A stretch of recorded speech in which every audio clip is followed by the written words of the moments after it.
Hazrat Ibn Jurayj has reported from Ibn Abi Mulaika. Two women were sewing leather shoes sitting in a house or a room. One of them came out and claimed that the other had pierced the awl into her palm. The case was referred to Hazrat Abdullah ibn Abbas radiyallahu anhu.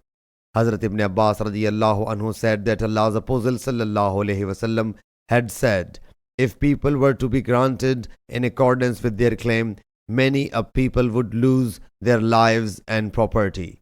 So alarm her, the defendant of Allah Jalla Jalaluhu, and recite this verse before her.